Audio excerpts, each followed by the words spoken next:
What's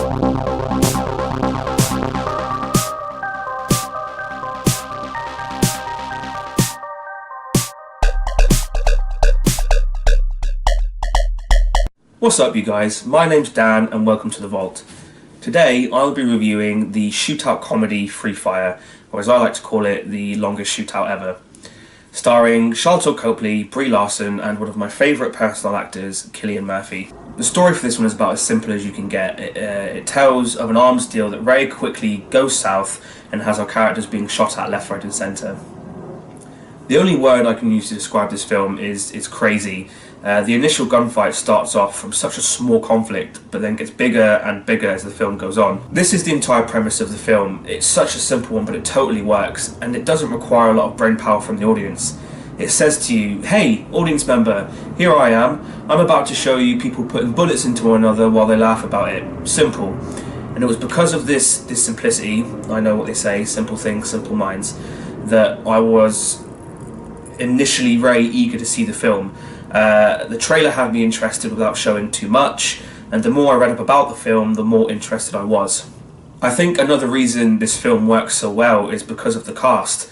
All of the cast are great, and I've got a lot of love for Cillian Murphy, but it is Sharlto Copley and Brie Larson that really steal the spotlight.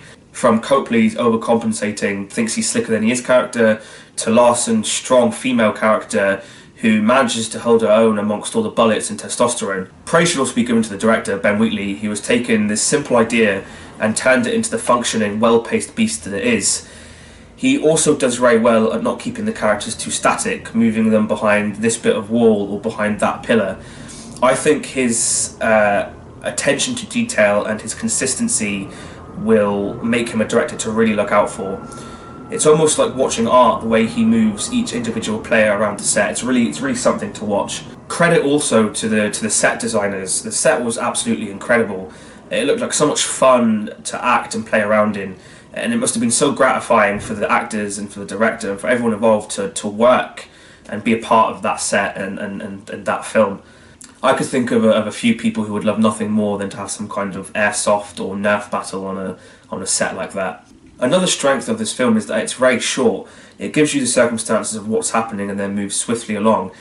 This makes it not too gratuitous, and it's just something for you to kick back and enjoy for an hour and a half. Another cool thing about this film is that the gunfight is actually based on a real gunfight that happened between the CIA and arms dealers. And I don't know, I just found that a really nice, interesting little fact about the film.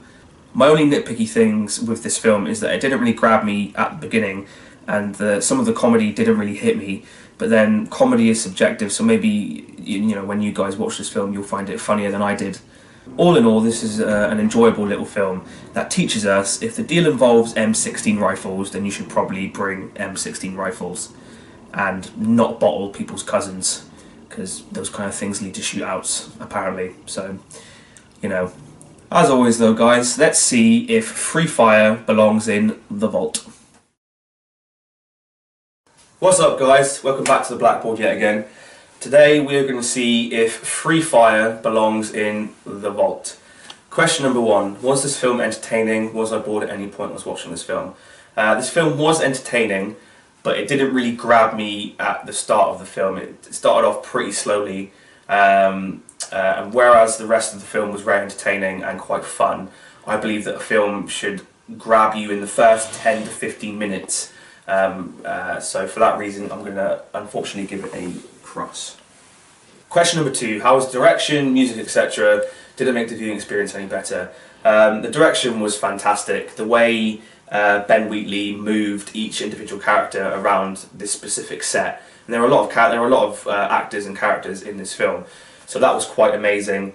Also the set itself was just incredible. It looked like such a fun place to work and play, and it was just a great set to look at. You know, it's very detailed and just very nice to view.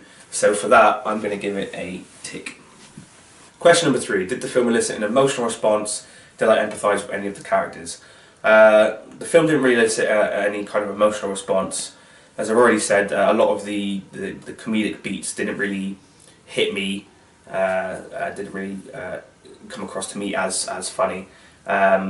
This film, to me, didn't really have a lot of emotional brevity in that sense. It was just a crazy hour-and-a-half film based on one sole idea. So for that reason, I'm going to give it a cross. Question number 4, would I pay to watch this film? I did pay to watch this film, but I'm not sure I would pay to watch it again. It's a really good film, but I think it's only really worth the one viewing. So, I mean, if you do want to pay to watch this film, I would recommend it, because it is a great film, but I wouldn't recommend paying twice or more than that to watch it again. But because I did pay for it and I did enjoy it, I'm going to give it a tick. Question number 5, would I suggest this film to my friends and you lovely subscribers? I would only know of a few people who would enjoy a film like this. This film to me really comes across more of an indie type of film, a small film that kind of flies under the radar when there's already so many big blockbusters and other films out at the same time. So I would definitely say yes, go and watch this film if this film is your kind of thing, is your kind of preference. But there's a lot of people I wouldn't suggest this film to, purely because I know they will have more fun and more enjoyment watching something else, or the newest blockbuster, or whatever else is out at that time. So for that reason, I'm going to give it a cross. So there we have it. Unfortunately, it looks like Free Fire will not be going into the vault. However, please, if you have seen this film and you did enjoy it, please let me know down in the comments. Let's talk about, what you liked about it, that kind of thing. And if you like what I'm doing here, guys, you like what you see, please like and subscribe down below. And until the next video, peace and love, my dudes.